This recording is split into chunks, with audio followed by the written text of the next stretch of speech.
Hello everyone, so in this video, we're going to be reviewing Snaptroid. So if you don't know what Snaptroid is, let me just search it up real quick. This is what it looks like.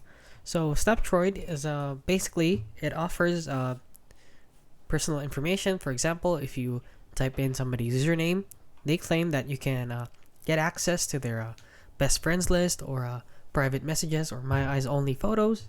So that is basically too good to be true for an app like this.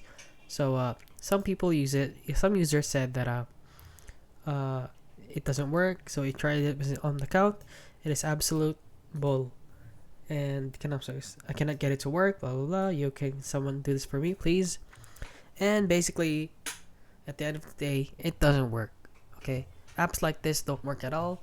So if you try and use it, it will ask for your bank information or any information that they can get your hands on. So please do not use this app.